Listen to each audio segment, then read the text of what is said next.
Buenas tardes. Buenas tardes.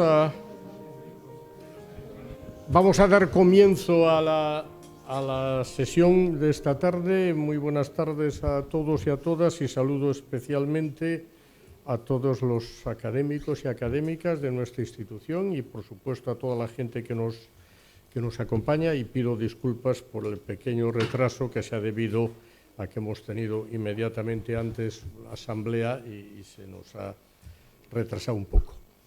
Bien, hoy tenemos el placer, ¿no?, y el honor de tener aquí al profesor Javier Crespo García, que nos va a impartir la conferencia Enfermedad hepática metabólica, una enfermedad en busca de etiología. Será infecciosa, que ya solo el título pues promete ya interés. Y yo creo que sin más, y dado que nos hemos retrasado unos minutos, pues le voy a pedir al doctor don Juan José Fernández Teijeiro, académico de número de nuestra Real Academia, que sea él el que haga la presentación del doctor Javier Crespo. Así que cuando quieras. Muchas gracias. Ilustrísimo señor presidente y amigos todos. Yo lo hago encantado, además, con plena satisfacción, Javier. Y lo hago por dos motivos. Te iba a decir con todo derecho, casi, fíjate. Con todo derecho porque casi soy el decano, pero me está viendo aquel señor que es un poquito más decano que yo. Un poquito. Pero es psiquiatra, así que dejémoslo tranquilo. Bien, ya te digo que ese es un motivo, me da una gran satisfacción. Y después, otra satisfacción es porque tú naciste en Torrelavega, pero un poco antes que yo. Y ahora me explico. Un poquito, ¿no? Yo llegué a Torrelavega cuando tú tienes 5 años, más o menos. Y es donde nací porque además, fui recalcitrante, porque mira, hice, ya como bien sabes, una oposición de médico titular con 29 años, o sea que te llevo esos años, imagínate. Y después hice otra, la de titular, en el año 74, la de puricultor del Estado, y cogí la plaza de Torrelavega, hasta que vino la ley de incompatibilidades, etcétera, etcétera, etcétera. Pero bueno, que lo hago encantado. Para mí es una gran satisfacción. Y además otra satisfacción es porque vienes recomendado. Recomendado. Y vienes recomendado por ya sabes quién. Es Javier, es compañero de curso de la carrera de medicina de mi hija Ana, dedicada a la oncología pediátrica, pero que siempre me habló muy bien de ti. Y no solo me habló ella, tú fuiste alumno del instituto, y en el instituto tú estrenaste el Besadia, me parece. Eso. Y yo fui médico del instituto. O sea que pluriempleo, la época del pluriempleo, pues también. Y por eso que quiero decirte que para mí es una satisfacción. Para ti presentarme es muy fácil, porque no creas que no tenía yo tus méritos y eso. Pero si me pongo a hablar de los méritos de él, entonces ya después la conferencia tuya sería un rollo y no quiero. Y preferí nada más 3 o 4 cosas que voy a comentar sin pasarme de los 5 minutos que quiero hacer. Entonces, eso por un lado. Después, vamos a hablar de lo que interesa, porque el que tienes que hablar eres tú, de tu conferencia y el camino que estás siguiendo y el que vas a seguir, que tienes mucho tiempo por delante. Casi seguro que toda la mayoría de los que estamos aquí oímos hablar de la Academia Crespo de Torrelavega. Y con esto quiero honrar y recordar a tus padres, a tu padre fundamentalmente porque fue el gran profesor en el cual se formaba a la gente de Torrelavega que necesitaba las empresas en aquel momento. Clases de contabilidad, clases de administración, de todo, y además con rigor y exigencia. Y esto, tú viviste eso. Tú lo viviste. Tú lo viviste porque era la época de la ciudad del dólar de Torrelavega y las empresas incluso iban a la Academia Crespo para pedir gente que fuera a trabajar con ellos. O sea, que era una fuente informal muy importante para el desarrollo de Torrelavega. Y esto lo viviste porque era exigente, pero era exigente como amigo además. Les enseñaba como amigo, los aconsejaba, era un consejero. Y eso fueron por los años 60, los 50 ya empezó, yo creo, de los 50 hasta los 80, Y después, por otro lado, por un lado tienes ahí la docencia, que la tuvo tu abuelo también, y la medicina, porque tuviste, yo creo que tenía además un antecedente médico, pero del que yo leí algo, fue del médico de Langreo, un hombre interesantísimo que hasta tiene una plaza en Langreo. Y eso se vive y se mama y es muy importante esa faceta. Y después, pues yo quería comentar, pues ahora el programa que tienes hoy, que es tu conferencia, porque tu conferencia, pues eres un hepatopatólogo de prestigio, tanto a nivel nacional como internacional. Y eso es muy importante. Tu conferencia se va a centrar en si es infecciosa la enfermedad metabólica hepática. Y me estaba acordando de una cosa que escribí yo cuando hice la biografía de Koch, que cuando se examinaba a Koch a mediados del siglo XIX, en el tribunal estaba Henle, y Henle en aquellos momentos, el del asa de Henle, estaba interesadísimo por su teoría era que las enfermedades se transmitían pues, por un microbio. Y entonces le sacó el tema en el examen. Y Koch le hizo el tema del contagio de las enfermedades. Y Koch, que era un chaval de 20 años, tendría, le dice, sí, eso es una hipótesis, pero hay que demostrarlo. Henle se quedó, con la fama que tenía ya en aquel momento, quedó conturbado. Bueno, pues las incógnitas que planteas, eso es lo importante de la academia. La academia son incógnitas, tener incógnitas, porque así se empezó Aristóteles, la academia empezó con Platón, como todos sabemos. Y Platón tuvo Aristóteles que dijo, hay que conocer la realidad del mundo. Y así empezó con incógnitas. Y eso es la academia. Después, vendría la duda, hay que mantener las dudas. Mientras tengamos dudas, creceremos en ciencia. Si no tenemos dudas, no crecemos en ciencia. La academia nunca enseñará dogmas ni verdades definitivas, porque no las hay. Aún todavía seguimos discutiendo qué es la materia a estas alturas y lo que nos queda todavía. Así que, mira una cosa, creo que llevas un camino excelente. De verdad que estoy muy orgulloso de ti y muy satisfecho. Así que con esto quiero terminar y simplemente decirte que sigas por ese camino, porque de verdad es magnífico. Es magnífico porque la gran duda es en lo que decía Ortega, además. Cuando enseñes, que eres catedrático y eres profesor, pues saber seguir enseñando la duda, saber seguir enseñando. No enseñes verdades, enseña dudas. Así que, señoras y señores, yo les dejo con el profesor Crespo. Muchas gracias. Muchísimas gracias. Con vuestro permiso voy a ponerme de pies, que es más cómodo para mí. Y lo primero, claro, tengo que dar las gracias al profesor Fernández Teijeiro, que ha sido cariñosísimo con esta loa que ha hecho de mi familia. Voy a decir una anécdota más, que es una de las que más satisfecho estoy. Yo a mi abuelo, al padre de mi padre, no le conocí, porque murió muy joven de un cáncer de estómago. Pero los primeros alumnos que tuvo Ganzo, universitarios, fueron alumnos de mi padre, y le hicieron un homenaje en el 50 aniversario de su muerte, lo cual es una cosa impresionante, ¿no? Que me dejó perplejo. Y eran 4 señores ya mayores, porque era 50 años después, que habían sido peritos de minas, ¿no?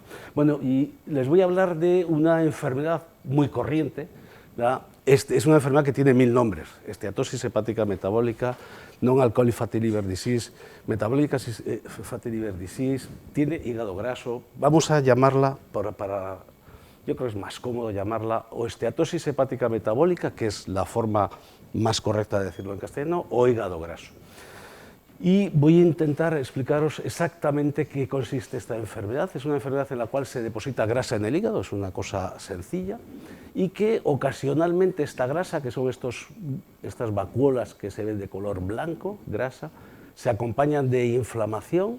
Esta inflamación en ocasiones progresa a fibrosis, y la fibrosis puede dar lugar a cirrosis. Por suerte, esta evolución completa de la enfermedad solo la tienen algunos pacientes, porque esta es una enfermedad que afecta a 1 de cada 3, más o menos, adultos en el mundo occidental. Si todos tuviéramos esta evolución desde el hígado graso hasta la cirrosis sería terrible, pero pasa en aproximadamente el 1 o el 2% de las personas. ¿Y por qué sucede esto? No lo sabemos. No lo sabemos. Ahora esta enfermedad se ha clasificado en un paraguas de enfermedad por grasa, en el cual hay una que se asocia a disfunción metabólica, otra que se asocia a un consumo moderado de alcohol, luego veremos que el consumo moderado de alcohol es bastante perjudicial, y otra que está relacionada con el alcohol. Y como veis aquí, tiene unos criterios que llamamos de disfunción metabólica, que son criterios muy poco astringentes. Es tener hipertensión, pero un poco, tener un sobrepeso, pero no mucho, tener el colesterol alto, un poco. Es decir, son criterios muy poco astringentes. Por lo tanto, cualquiera de nosotros, muchos de nosotros, que tengamos un poquito de sobrepeso, casi con seguridad tendremos algo de grasa en el hígado, que es un factor que influye para otras muchas cosas. Claro, como podéis comprender, es una enfermedad extraordinariamente variable. El fenotipo cambia totalmente. Imaginaros que tenemos un paciente que tiene una obesidad mórbida y tiene un índice de masa corporal de 40.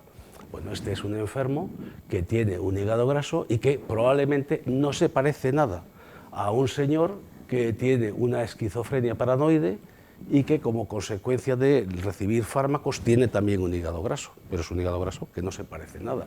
O un señor que no le he puesto aquí, pero podría ser este señor que tiene una infección por VIH de 30 años de evolución, que también se asocia a hígado graso.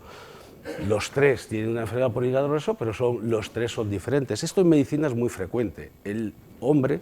Los hombres tenemos unas formas de enfermar muy poco variadas. Casi todos enfermamos de una forma muy similar. El que enferma del riñón enferma de una forma similar, tiene 3 o 4 formas de enfermar el riñón. El hígado no tiene muchas, el hígado tiene 3 formas de enfermar. La grasa es una de ellas. Y nosotros vamos a intentar explicar cuál es el origen de esa grasa. Bueno, este es de hecho el doctor Manrique, que le gusta esta figura, esta es una figura muy bonita, y ya hace muchos años pues, creían que la estetosis hepática metabólica, igual que la obesidad, pues se debía a comer de más y a andar de menos. No es exactamente así siempre, a veces se come de más y se anda de menos, pero no siempre es exactamente así. Y yo estuve en un congreso no hace mucho en Bogotá, que está allí el museo de Fernando Butero, y luego nos vamos a fijar en esta familia, que es muy interesante esta familia. Fijaros que tiene una peculiaridad esta familia, que el perro también es obeso. Es una peculiaridad muy interesante, ¿no? Sí, pero luego veremos que además de ser interesante tiene algún motivo para pintarlo. Bueno, y como digo, es una enfermedad extraordinariamente compleja.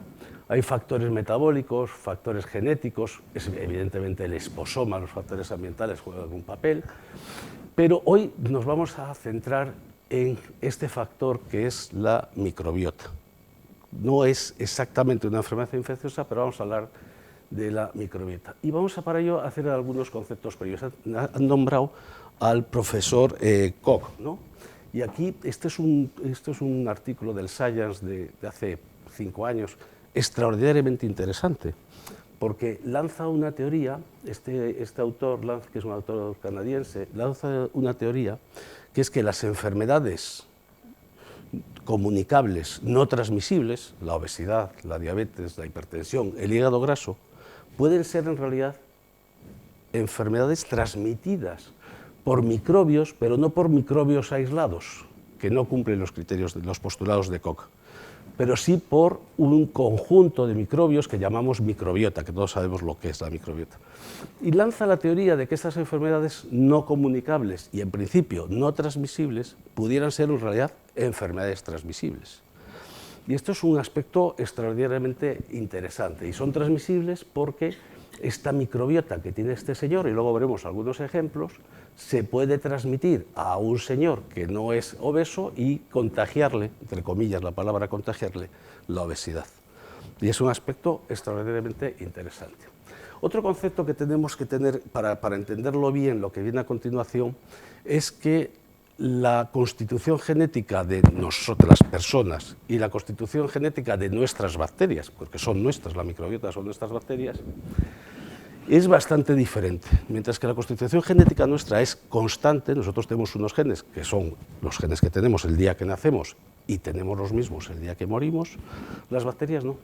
Las bacterias tienen unos genes que son constitutivos, digamos, son el core del armazón genético, y después las bacterias son fundamentalmente muy promiscuas. Están continuamente intercambiando información genética y, por lo tanto, una bacteria que se llama Pepe, E. coli, puede ser una bacteria que es totalmente beneficiosa para el organismo, y E. coli, con la misma taxonomía, la misma, el mismo fenotipo, tiene unos genes que hacen que sea muy agresivo, y puede ser E. coli enterohemorrágico, por ejemplo. Y esto se explica porque las bacterias tienen diferente constitución. Y eso nos ayudará a entender luego por qué hay tantas divergencias en la microbiota cuando estudiamos la taxonomía, la especie a la que pertenecen, y lo que hacen esas bacterias en diferentes circunstancias. Porque las bacterias, los genes es lo que constituyen, pero los genes tienen que dar lugar en el libro de la vida. Los genes son las palabras, son las letras que constituyen las palabras, pero después de los genes tenemos que pasar a la acción. La acción son las proteínas, y lo que producen las proteínas son los metabolitos. Y como las bacterias cambian los genes, cambian la producción de metabolitos. Y esto puede ser muy interesante después. Fijaros que estos son algunos de los estudios que se han hecho de la microbiota en pacientes que tienen enfermedad por hígado graso. Y, aunque no los vamos a repasar, lo que se ve es que hay muchas bacterias, hay muchas clases, ¿no? Y que además, pues en unos vienen unas, en otros otras, hay mucho lío. Es decir, los estudios que han analizado la taxonomía, las bacterias que están relacionadas con las enfermedades hepáticas son extraordinariamente variadas. Luego veremos por qué, siendo tan variadas, pudiera ser que hagan las mismas funciones. Por lo tanto, la primera conclusión que obtenemos aquí es que en la enfermedad por depósito de grasa, en la esteatosis hepática metabólica, existe una alteración de la microbiota. Y eso lo llamamos, cuando hay alteración de la microbiota, lo llamamos disbiosis. Vale, estamos diciendo que esta es una enfermedad que vamos a cambiar el concepto de ser una enfermedad metabólica, es una enfermedad que se produce porque somos mala gente, porque comemos mucho, comemos mal y además hacemos muy poco deporte, a que hay algunas razones que no tienen que ver con la conducta que explican la enfermedad. Por ejemplo, cuando miramos Marcel-D es una enfermedad, hígado graso, que se asocia a diabetes, a obesidad, a hipertensión, a dislipemia. Todas son enfermedades que podríamos llamar del espectro metabólico, ¿no? Que tienen que ver con, en gran medida, la conducta. Bueno, pero la conducta individual. Y, sin embargo, hay una agregación familiar de esta enfermedad, lo cual es muy llamativo, que una enfermedad no transmisible tenga agregación familiar es muy llamativo. Y hay una clara agregación familiar. Por ejemplo, las personas que tienen un hígado graso, si tienen un hígado graso avanzado, sus familiares de primer grado tienen una probabilidad de tener un hígado graso avanzado del 15%. En la población general es del 1%, 15 veces más. Si tienen un cáncer de hígado después de tener un hígado graso, sus familiares tienen una probabilidad casi un 80% superior de tenerlo. Es decir, que da la impresión de que hay algo. Y hay algunas cosas que lo explican. Por ejemplo, este gen, este polimorfismo, el PNPLA3, explica un poco ese riesgo incrementado. Si el padre tiene un hígado graso y tiene un gen PNPLA3, su hijo tiene un poco más de riesgo porque es probable que haya heredado este gen. Pero no lo explica todo. Y hay otro aspecto muy interesante, muy interesante para los cardiólogos, no sé si lo habrán tenido en cuenta alguna vez o no, pero las personas que tienen un hígado graso tienen más eventos vasculares que los que no lo tienen. En intensivos esto se ve con frecuencia, que las personas en coronarias, ¿no?, que tienen un infarto, pues con más frecuencia son, evidentemente, tienen hipercolesterolemia, hipertensión, etc., y además suelen tener hígado graso. Es decir, que existe una agregación familiar del hígado graso que no se puede explicar solo porque les da por comer más, que también, ¿verdad? Esta enfermedad, como decimos, enfermedad familiar, también es una enfermedad social. Esta es una revisión que hicimos hace poco y que nos la publicaron muy bien en el Lancet, cuando se ve algunas cosas que todos intuimos, hay algunas enfermedades que son más frecuentes en los barrios pobres que en los barrios ricos. Esta es una de ellas, porque la obesidad es más frecuente en los barrios, en la gente de clase socioeconómica baja que en los de alta, es más frecuente en los que tienen niveles de estudios inferiores, es más frecuente en los que tienen una renta menor, y esto además lo hemos visto en Cantabria, hemos hecho un estudio de lo que influyen los determinantes sociales de la salud en esta enfermedad, influyen de forma clara. Muchas veces porque la economía hace que uno coma peor. Pero no solo es eso, hay alguna cosa más. Porque fijaros que esto que os decía yo, que el perro tenía mucho interés, en las familias de la gente que tiene hígado graso, hasta los animales tienen hígado graso. Los animales tienen esto está súper estudiado. Cuando tú estudias las personas que viven, que tienen una mascota y que son obesas o tienen un hígado graso, sus animales también tienen hígado graso. Y dices, bueno, claro, pues les dan de comer más, parece claro. Ya, pero es que las palomas han engordado también. Y las palomas no viven con estas personas, las palomas han engordado, los mapaches han engordado, los perros, por supuesto, los gatos. Es decir, da la impresión que hay una serie de factores del esposoma que hacen que eso que pudiera parecer algo conductual de la persona no sea conductual. Y tiene que ver con que estamos cambiando el microbioma ambiental, entre otras cosas. Hay también un cambio de lo que se llama la cronodisrupción, ¿no? Estamos cambiando la luz solar por luz artificial, como aquí ahora, pero incluso los animales de laboratorio cada vez son más gordos. Esto es sorprendente, pero en los países occidentales los animales de laboratorio cada vez son más gordos, cada vez pesan más. Y les damos de comer, en principio, lo mismo. Bueno, esto simplemente es para reflexionar, ¿no?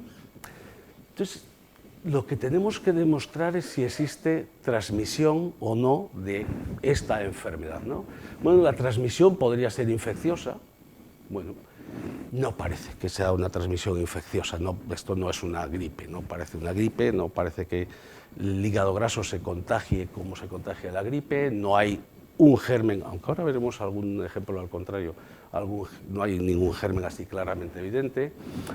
Hay agregación familiar que puede ser genética, ¿no? Evidentemente hay algunos trastornos, algunas varianzas genéticas que lo explican, pero nosotros vamos a hablar de la transmisibilidad funcional, de la transmisión de la microbiota y o de la función de la microbiota. Fijaros, este es un trabajo súper interesante. Le voy a resumir un poco. Esto es un trabajo que analizan niños homeless que viven en Estados Unidos en la calle y que comen mal. Y entre los que comen mal, una de las cosas que suelen tener es que tienen muchas caries. En las caries aparece con mucha frecuencia este bicho que se llama Prophyromonas gingivalis, que como su nombre indica, pues está en el reborde gingival, y es un germen que cuando se ha dado a los animales de experimentación, los animales de experimentación a los que se le da, aquí se ve claramente, engordan. Y cuando miramos las biopsias, este es el control, intuitivamente no hay blanco y aquí hay mucho blanco. Antes vimos que lo blanco era grasa, aquí hay mucha grasa. Es decir, que estos chavales tienen en la boca un germen que es capaz de inducir en el animal de experimentación hígado graso. ¿Cuál? No, los chavales están gordos porque comen mal, pero estas bacterias, estas ratas no estaban gordas, estaban normales, y a unas les inyectan la profiromona y a otras no. Y a las que no hacen, le ingresan, se lo dan y hacen esto. Entonces, se ha visto como en los sujetos que tienen una periodontitis, la probabilidad de tener hígado graso es mayor que los que no la tienen. Y entre otras cosas se relaciona con la Prophyromonas gingivalis. Hay más razones. Cuando uno tiene una infección, que Marco seguro que sabe, cuando uno tiene una infección crónica, tiene un estado inflamatorio crónico de bajo grado. Cuando hay un estado crónico inflamatorio de bajo grado, muchas veces se produce una resistencia a la insulina. Y cuando se dan esos dos factores, con frecuencia se produce un fenómeno de adiposidad visceral, porque los adipocitos dejan de ser tan funcionales como son y no pueden almacenar toda la grasa que almacenaban. Pero bueno, es muy curioso este trabajo, ¿no? Este es más curioso todavía. Perdóname que no sé si he puesto, sí, este es más curioso. Y este tiene que ver con una cosa que has dicho en la presentación, lo del error y lo de la falta de evidencia. Este descubrimiento se produce por un error de los investigadores. Están analizando el hígado graso y cogen unos ratones que se llaman knockout es que les quitan unos genes y a otros no. Y les dan una dieta para engordar. Y unos ratones que tienen esa mutación engordan más que los otros, pero al cabo de no mucho tiempo ven que los ratones que tienen la mutación genética y los que no la tienen prácticamente engordan lo mismo y se quedan perplejos, ¿no?, de que engorden lo mismo. La explicación es muy sencilla, el que la acierte tiene premio, ¿eh? La explicación es súper sencilla. Los ratones se caracterizan por una cosa, seguro que tú lo sabes, pero has trabajado con ellos, que comen caca. Los ratones tienen coprofagia, habitualmente, compartían la misma jaula metabólica. Y entonces los ratones se comían las heces del vecino. Y al comerse las heces del vecino, hacían una especie de autotrasplante de materia fecal. Y al hacer el autotrasplante de materia fecal, entre comillas, se infectaban de la obesidad. Cuando se dieron cuenta de eso, les separaron en jaulas metabólicas diferentes y ya sí, los que tenían la mutación hacían mucha grasa y los otros hacían menos grasa. Esto es una evidencia bastante directa de que la enfermedad se transmite a través de la microbiota fecal. Evidentemente la microbiota fecal es muy amplio el concepto, pero es una demostración muy interesante. Y esta todavía es más interesante. En esta lo que hacen es analizar niños recién nacidos que nacen de madres delgadas y comparan niños recién nacidos que nacen de madres obesas. Y lo que hacen es coger las heces de los niños nacidos de madres delgadas y cogen las heces de los niños nacidos de madres obesas. Se lo transmiten a este grupo de ratones y los siguen durante unas semanas. Y lo que sucede es que aquí se ve un poco regular, la verdad. Lo que sucede es que los ratones que han recibido heces de niños nacidos de madres delgadas no hacen hígado graso y los otros hacen hígado graso. Pero cuando además hacen un trasplante de materia fecal de los ratones delgados a los ratones no delgados, engordan los otros. Es decir, que nuevamente hay una evidencia de que esto puede pasar. Bueno, como sabéis, la microbiota se adquiere fundamentalmente en los primeros años de la vida, en los primeros momentos realmente, y se va adquiriendo a lo largo de los años de la vida, y se adquiere por el contacto con los que estamos al lado, ¿no? Pues lógicamente, pues el primer contacto es con la madre, por eso es tan interesante este trabajo, porque es la primera microbiota que es de la madre. Y después la microbiota pues depende de los hermanos, de los padres, de los niños que van al cole, en fin, hay de todo el ambiente social que vas haciendo una microbiota, en principio, esta es una palabra que a mí no me gusta mucho, pero cada vez más resiliente, ¿no?, más resistente, porque se va, digamos, diversificando. Y de vez en cuando hay algunos accidentes que es cuando les damos antibióticos a los niños y cambia la microbiota de vez en cuando de forma profunda. De hecho, hay algunos autores que hablan de las cicatrices que inducen los antibióticos en la microbiota. Hay algún trabajo súper interesante. Bueno, se va adquiriendo durante esto, ¿no? Y las vías de transmisión, pues básicamente son a través de la boca y a través del intestino. Cuanto más cercano es el contacto que tenemos, mayor es la probabilidad de transmisión.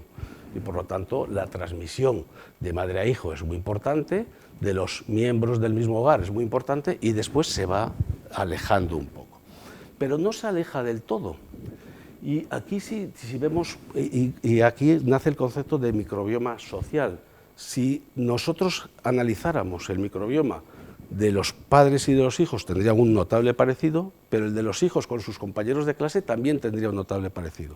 Nosotros hicimos un trabajo comparando la microbiota de gente de Cantabria y de León, y en 3 grupos de sujetos: delgados, obesos y obesos con enfermedad grasa. Y entre ellos se parecían mucho, los delgados se parecían mucho, los obesos se parecían mucho y los obesos con grasa mucho. pero se parecían mucho a los de Cantabria. Los de León eran otros. Los de León tenían un microbioma diferente. Se parecían mucho los delgados de León a los delgados de León, pero ya no se parecía mucho a los delgados de Cantabria. Probablemente porque vivían en un ambiente social diferente, porque comían diferente, ¿no? Y además se ha demostrado esto que es muy difícil de demostrar porque no se ha tenido en cuenta, yo creo que aquí un factor críticamente importante, que es la transmisión epigenética, y aquí no se ha estudiado. Pero parece que esta transmisión de la microbiota respeta incluso las diferentes generaciones y que la abuela tiene un microbioma parecido al nieto, incluso la bisabuela tiene un microbioma parecido al nieto, porque le va conservando. Lógicamente, la tasa de conservación cada vez va siendo menor. Pero esto demuestra que la transmisión de la microbiota es un hecho y que nosotros tenemos una microbiota, igual que tenemos una expresión génica propia de nosotros, y la microbiota es propia de nosotros. Y esto es muy, muy interesante. De tal forma que, para ir acabando esta parte, probablemente la transmisibilidad de esta enfermedad, que hemos denominado una enfermedad que parece que tiene que ver con la conducta, pues igual no tiene tanto que ver con la conducta, sino que tiene que ver, bueno, con genes, evidentemente, tiene que ver con el esposoma, evidentemente, pero también tiene que ver con la transmisibilidad de algunas funciones de la microbiota. Y además de transmitir la microbiota, a veces hay que ver lo que puede ser capaz de hacer la microbiota. Y vamos a ver 2 o 3 ejemplos, en mi opinión, interesantísimos. Este es, para mí, totalmente disruptivo. Este es un trabajo español que lideró Valentín Fuster, está recién publicado en el Nature y es un trabajo, desde mi punto de vista, impresionante. Coge una cortes que siguen, yo creo que son entre 10 y 20 años, no recuerdo exactamente cuántos, de 400 personas que son del Banco de Santander, porque la beca la paga el Banco de Santander, más, yo creo que fueron 22 al final, 22 millones de euros. O sea que es una beca generosa del Banco de Santander y le sigue durante muchos años a personas sanas, de entre 40 y 55 años, y les evalúa con la máxima precisión posible el daño vascular que tienen. Miran el daño endotelial, el daño vascular, les hacen resonancias, en fin, les hacen un estudio muy minucioso. Y además de tener esta corte, que es una corte, digamos, de investigación, tienen una corte que podríamos llamar de validación, que es una corte sueca, una corte que ya es más amplia, de 1.800 individuos, en los cuales no necesariamente son sanos, pero han excluido que no son ni diabéticos, ni pueden haber tomado durante mucho tiempo antibióticos. Bueno, y lo que hacen son un estudio de metabolómica dirigida, súper interesante, y demuestran que hay un metabolito que se llama propionato de imidazol, un metabolito que es el metabolito de la histidina, que tiene una peculiaridad súper interesante, que es capaz de inducir placas de ateroma en ausencia de criterios de riesgo de aterosclerosis. Es decir, que se produce una aterosclerosis independiente de los factores lipídicos del colesterol, lo cual casi es digamos, es un descubrimiento totalmente disruptivo, porque esto nos viene a decir que en algunos individuos el metabolismo microbiano de la histidina es capaz de inducir aterosclerosis.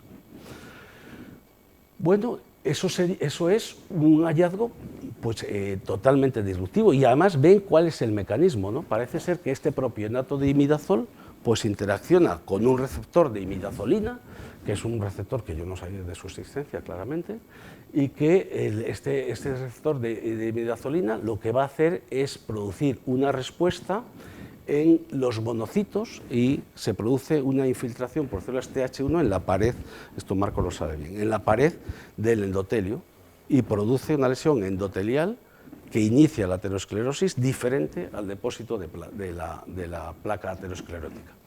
Súper interesante.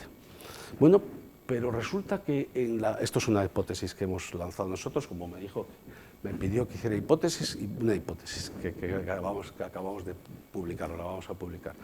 Claro, en los enfermos que tienen grasa en el hígado, hay dos fenotipos totalmente diferentes. Unos sujetos que tienen mucha grasa en el hígado y hacen cirrosis y no hacen infartos, y otros sujetos que tienen mucha grasa en el hígado y mueren de infarto.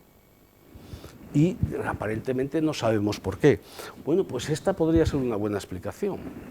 Imaginémonos que tenemos un sujeto que tiene microbiotas diferentes y en uno de ellos tiene una microbiota en la que predomina el Clostridium, que va a tener una vía canónica de metabolismo de la histidina que hace que se produzca mucha lipogénesis y una deplección de la histidina. Se produce mucha grasa en el hígado, pero no se produce propionato de imidazol, que se podría producir cuando tienes una microbiota en la que predomina, por ejemplo, Klebsiella pneumoniae o Enterobacter coccolare, que produce este urocanato que da lugar al propionato de imidazol.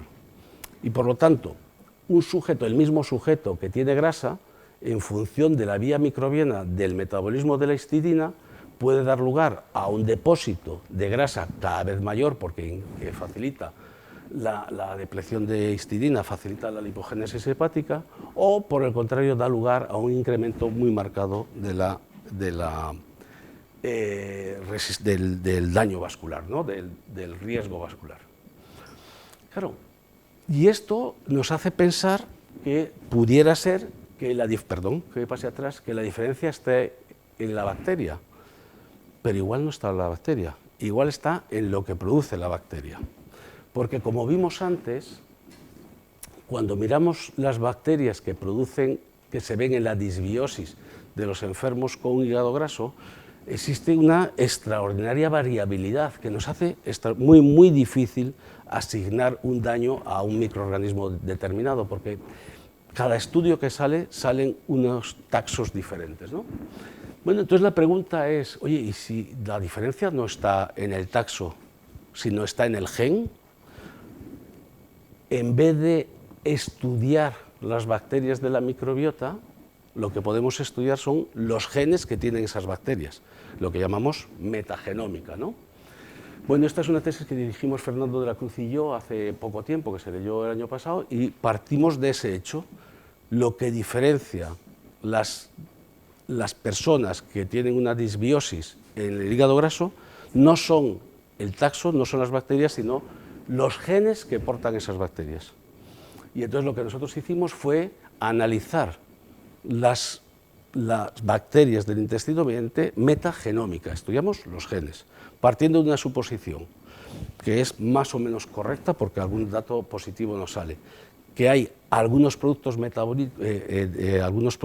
metabolismo de los microbios que son dañinos, por ejemplo los alcoholes son dañinos y además no se pueden fermentar más, y hay otros productos que son beneficiosos, por ejemplo el butirato es beneficioso porque sirve de alimento a los colonocitos.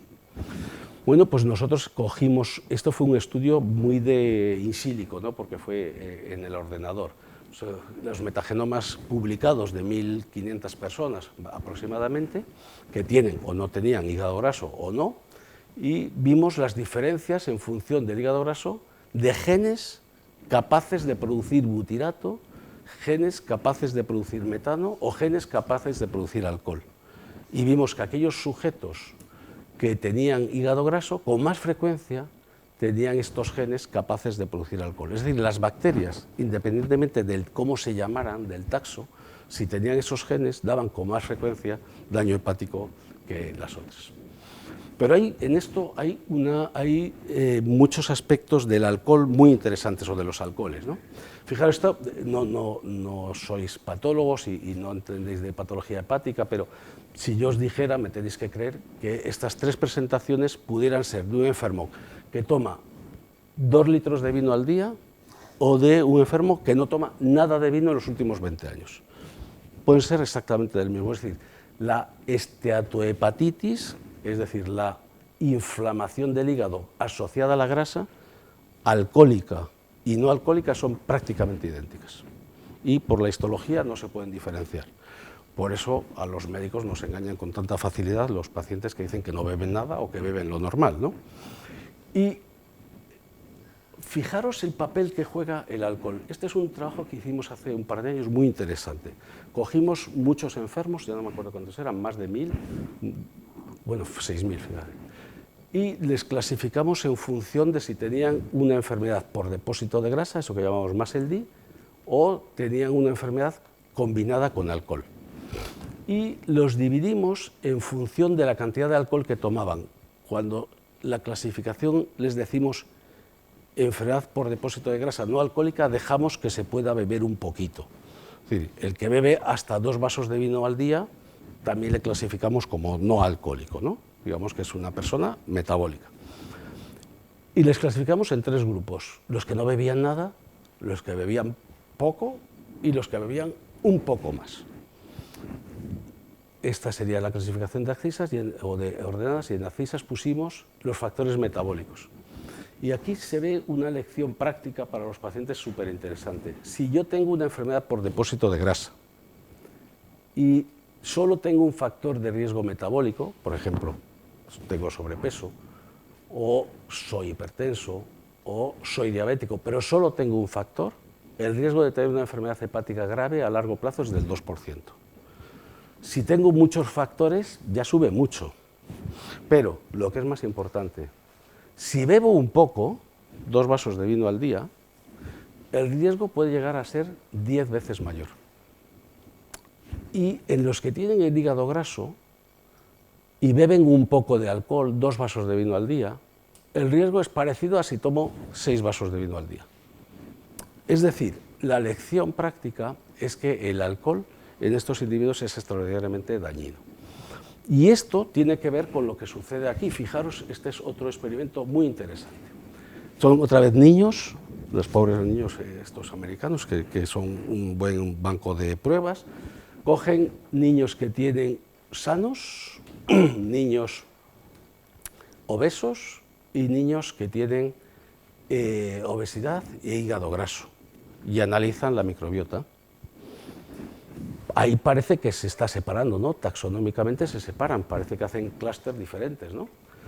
Bueno, y estos son las especies bacterianas que, como veis, se diferencian en una cosa, ¿verdad?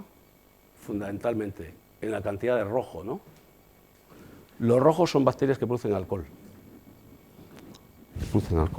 Y por lo tanto, la conclusión es que en algunos casos la enfermedad hepática por depósito de grasa no alcohólica está mediada por el alcohol.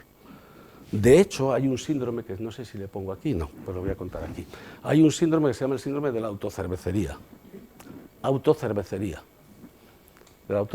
Son personas a las cuales se les ha operado de un escopinaro, una reducción de estómago más un recorte del intestino, y hacen, eso se sabe que hacen mucho sobrecrecimiento bacteriano intestinal.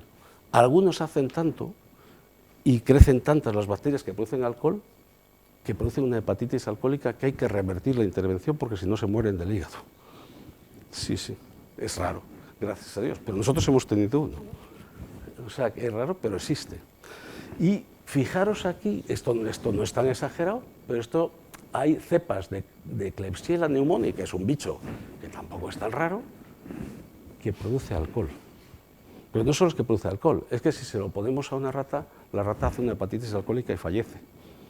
Es decir, que el alcohol, ese metabolito, es capaz de producirnos este daño. Bueno, ya estoy finalizando, no sé si he tardado mucho, no creo. Y yo creo que la conclusión fundamental es que no sabemos cuál es la causa de esta enfermedad.